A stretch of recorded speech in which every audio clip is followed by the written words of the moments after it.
grew up in South Carolina and grew up vacationing in Litchfield Beach, which is just, 10 minutes from this house. I never expected that I'd get a chance in my career to work on a property that's near and dear to my heart. We came in here, and as we drove through the front gate, it was like, wow, what's that big building straight ahead? That was a plantation house. I didn't know anything about the house when we first moved in. I talked to some of my neighbors, and they were saying, yeah, there's going to be a renovation on there, and we're not sure whether we think we should do the renovation. I looked in all the windows, and I looked in, and I said, we can't knock that house down. We need to fix that house.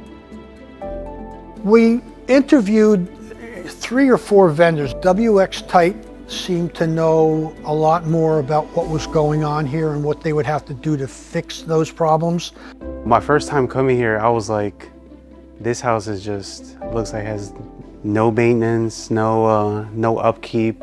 The roof was falling down on the porch and everything was raw, and I was like, man, this is gonna be a challenge. As you look at the house, the left side, which would have been the north side, was probably, the second floor was sagging about 18 inches.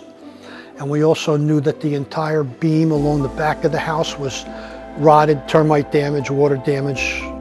When the damage turns out to be bigger than anyone expected, it all comes down to communicating with the project team at a minimum on a weekly basis.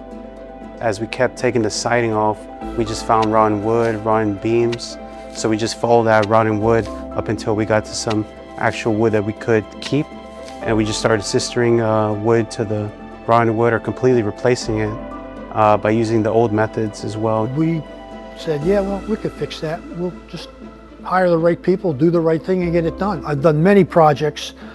This is probably one of the few projects that I've done where we could find the problem in the morning, address it in the afternoon, and by nighttime it was being worked on. There was one case in the addition, the dining area just beneath us, where we had to open up the wall and the ceiling and investigate some water intrusion. In doing so, inevitably we had to remove the crown molding that's behind me. They did that themselves in about a week, and it looks just as good as what was there to begin with.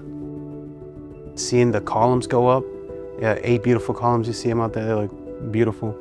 And towards the end, what really made it just pop was the copper gutters, all the copper hoods.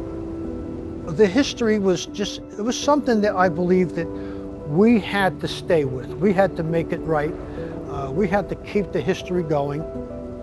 When I saw the house then, it dawned on me that the project was coming to a close, and not only was I proud, it was also a bittersweet moment that we weren't going to be out here any longer, and how special of a project it had been. Just driving down the Avenue of Live Oaks and seeing the flowers blooming, the trees growing, and the grass going back, and seeing how it all pops in with the house, it just feels like a huge accomplishment. I'm proud to have been part of this project. We believe that we have it to the point where it'll last 50 years before we have to do something major. So whoever that group is 50 years from now, they'll go back into this and say, wow, this was done really right. And they didn't have to do that. They could have torn it down, and they chose to preserve it. And I hope that they're happy with it, and I hope that they can enjoy it for a whole nother lifetime.